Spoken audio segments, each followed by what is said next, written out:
नमस्कार दोस्तों, आज मैं फिर एक नए कानूनी विषय के साथ आपके सामने हाजिर हूँ और आज हम बात करेंगे विल यानी कि वसीयत, जो बहुत ही कॉमन है और अक्सर लोग करते हैं। तो इसके बारे में एक सुप्रीम कोर्ट का महत्वपूर्ण फैसला आया है जिसकी आज हम बात करेंगे। केस का टाइटल है Parvati Neerathi dead and others versus Lakshmi Nirathi through legal representative and others। और ये सिविल अपील नंबर 6859 2014 की है, arising out of SLP civil number 12822 of 2013। और इसकी सुनवाई, ये जजमेंट दिया है जस्टिस उज्जवल भुवन और जस्टिस विजय बिश्नोई साहब ने। और ये जो निर्णय आया है 21 मई को, और इसमें उन्होंने जो ट्रायल कोर्ट था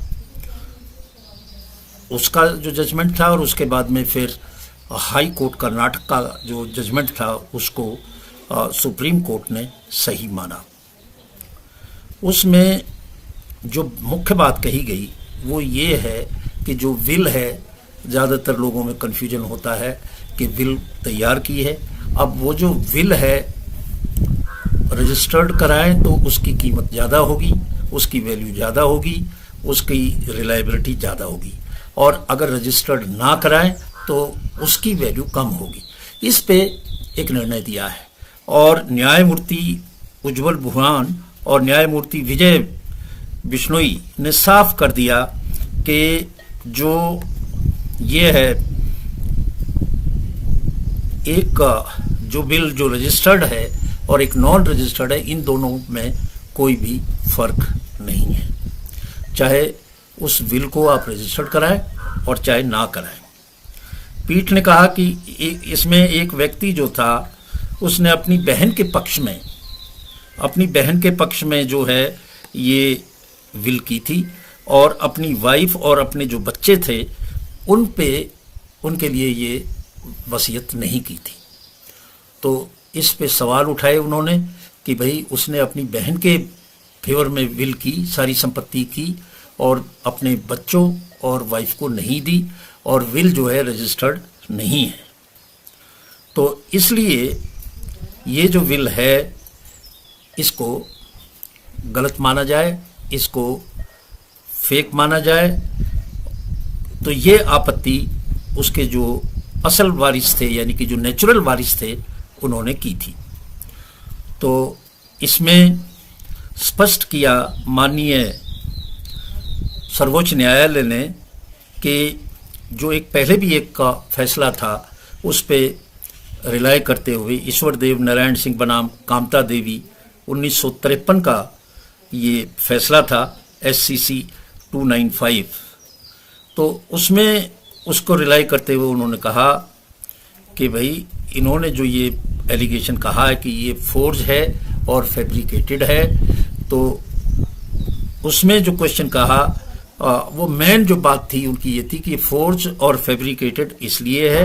पहली बात तो ये कि ये जो विल है ये रजिस्टर्ड नहीं है, और दूसरी बात ये है कि जो इसके नेचुरल उत्तराधिकारी होने चाहिए थे उन उत्तराधिकारियों के पक्ष में नहीं है।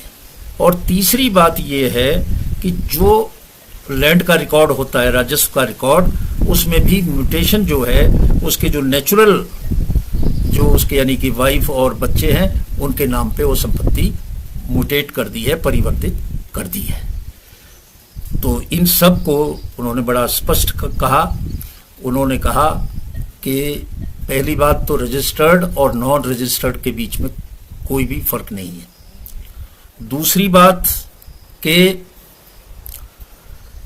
जो उसके नेचुरल प्राकृतिक उत्तराधिकारी थे यानी कि बच्चे या उनके उसमें अगर बिल नहीं होती है तो भी ये आप इसको फिक्सिशियस या आप इसको वैसी बिल जो है नहीं कह सकते हो। तीसरी बात, लैंड रिकॉर्ड में है उसका नाम बदल दिया तो इसलिए ये इनको आएगा नहीं। वो केवल राजस्व पर्पस के लिए है लैंड रिकॉर्ड, और लैंड रिकॉर्ड ये साबित नहीं करता है कि इसका कौन उत्तराधिकारी है।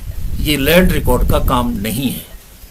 उन्होंने कहा कि वसीयत को एक गवाह है, जो वसीयत में गवाह दिए गए हैं, उन गवाहों ने अपनी गवाही देके उस वसीयत को सही ठहराया। जो उस वसीयत पे गवाहों के नाम थे उन्होंने वसीयत दी, और उन्होंने कहा कि जो वसीयत करता है उसने अपनी स्वेच्छा से और स्वस्थ मानसिक स्थिति में दस्तावेज पर हस्ताक्षर किए, पूरे होश हवास में किए हैं। इसलिए ये जो विल है ये ना तो आप इसको कह सकते हो कि फोर्ज है आप, और ये बिल्कुल सही है, और इस तरह से जो विल में लिखा है उन्हीं को ये संपत्ति जाएगी।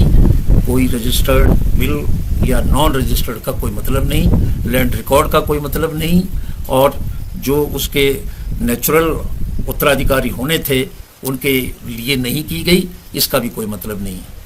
कई बार जो है परिवार के लोग, बच्चे हैं, वो सेवा नहीं करते हैं या सही ढंग से ट्रीट नहीं करते हैं, तो लोग जो है अपनी संपत्ति को दूसरे को दे देते हैं, बिल्कुल ठीक है।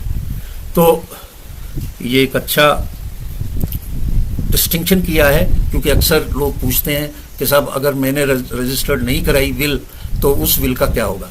उसमें कुछ नहीं है, दोनों एक जैसी हैं, जैसे सुप्रीम कोर्ट ने कहा है। फर्क पड़ता है कि जो उस पे गवाह हैं उनके दस्तखत सही हैं, और वो गवाह आके अपना कहते हैं हाँ हमारे दस्तखत हैं, और जो इसने ये विल की हमारे सामने की, अपनी स्वेच्छा से की, बिना किसी दबाव के की, और उस वक्त उनकी जो सेहत थी, मानसिक सेहत बिल्कुल ठीक थी।